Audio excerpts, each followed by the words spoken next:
Abilene is taking the whole thing rather calmly. Here at the Taylor County Courthouse, it's business as usual, despite the famous trial going on in the second-floor courtroom of District Judge J. Neil Daniel.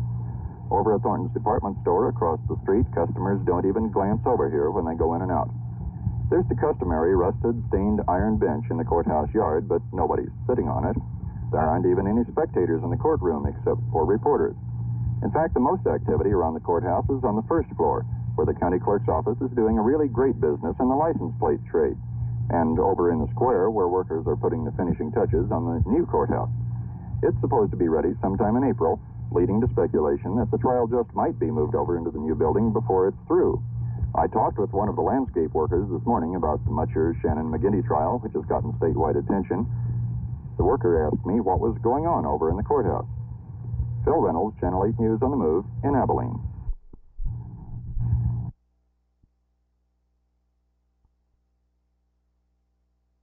I'm extremely pleased with the support I'm getting all over the state in the Republican Party.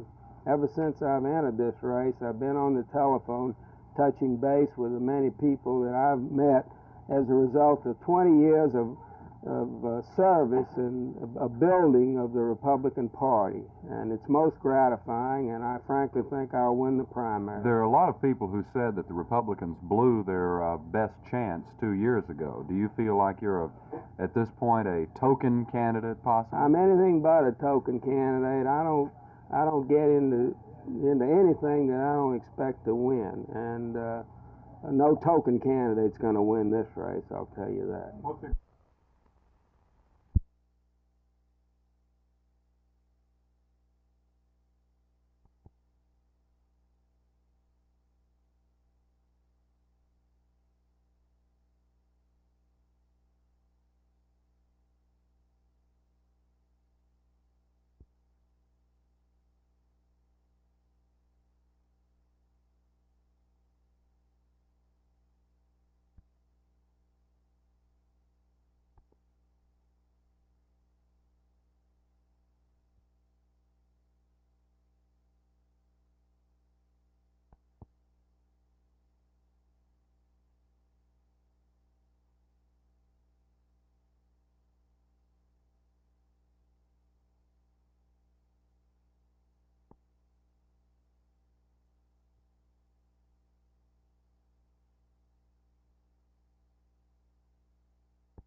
The cast of characters grows ever larger in the drama The State of Texas versus Gus Mutscher, Rush McGinty, and Tommy Shannon. Not only can we expect the appearances of the governor and the lieutenant governor on the witness stand, but also we can expect the mayor of Houston, Louis Welch, 2 Houston ministers, a car dealer, and golf pro Doug Sanders. The 5 new witnesses subpoenaed this morning by the defense are all connected in some way or another with the state's prime witness, Frank Sharp, and our National Bankers Livestock. The list of qualified jurors has grown rapidly, too. Ever since yesterday noon, attorneys have been questioning prospective jurors one by one. The questions range from political affiliation. One lady was a Republican, but she promised she wouldn't hold that against the Democratic defendants, to their feelings about political figures making stock investments. Another question an attorney put to a prospective juror was whether or not the trial, which might last up to 3 weeks, would prove a hardship in any way. Obviously, this question was not put to newly subpoenaed Louis Welch. This morning's Houston paper carried a headline saying the mayor was planning to leave Saturday for a trip to Japan and Europe. Well, welcome to Abilene, Mr. Mayor. Everybody else is going to be here. For Channel 8 News in the Move, this is Judi Hanna, the Taylor County Courthouse.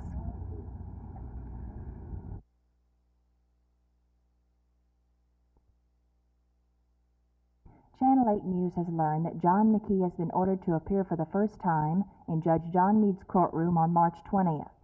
Attorneys will file defense motions, and both sides will have a chance to explore McKee's embezzlement case.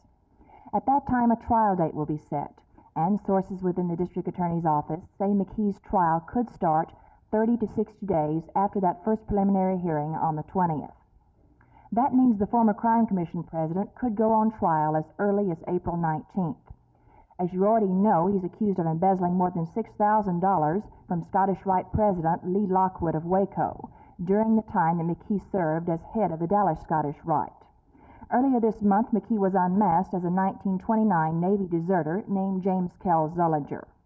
His son-in-law, Paul Persifka, was indicted yesterday on charges of embezzling $27,000 from Scottish Rite funds, but no court date has been set yet on the Persifka case. So the initial phase of the John McKee court battle gets underway in less than 3 weeks. How long it would last would be a wild guess at this point. Martha McIntyre, Channel 8 News on the Move at the County Courthouse.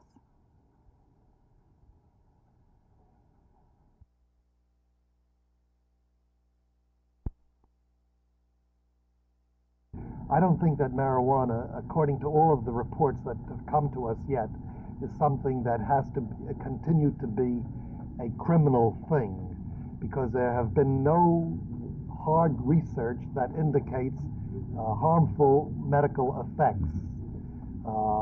In fact, all the evidence indicates that alcohol is a lot worse in regard to its effect on us, and nobody is, or very few people are advocating a return to prohibition. We think that probably one of the reasons for the disrespect for law today on the part of so many young people is because of their feeling of the hypocrisy of the people and the establishment in regard to alcohol versus marijuana.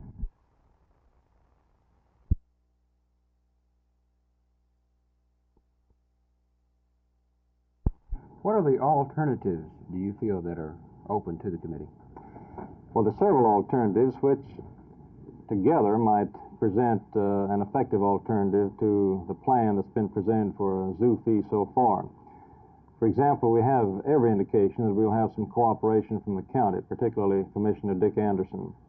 There also is a possibility that we can develop the Friends of the Zoo a lot more effectively than has been done in the past, and the Zoo Action Group is going to work with the Zoological Association in this regard.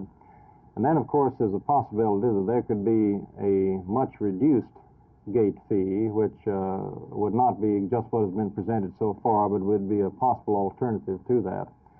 Finally, I think there's a possibility that there could be some cooperation from some of the other governmental agencies in the area besides the county, and eventually perhaps some federal funding for some of the projects which would be proposed for the zoo.